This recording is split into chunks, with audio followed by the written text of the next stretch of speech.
Hi guys, welcome back to another tutorial video. So in today's video, I'll show you how to fix the Starlink user is disabled error. So if you see a message saying your Starlink user is disabled and your service isn't working, just follow along. First, open the Starlink app and sign into your account. Next, check for any account notifications or alerts that may explain why the account was disabled. After that, make sure your Starlink subscription is active and that there are no overdue payments on the account. You should also verify that you're signed in with the correct Starlink account. And if you've recently changed your payment method or account details, double check that everything is up to date.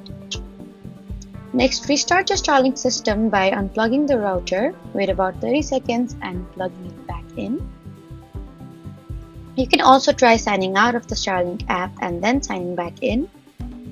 And if the error appeared after transferring ownership or activating new equipment, make sure the setup process was completely successful.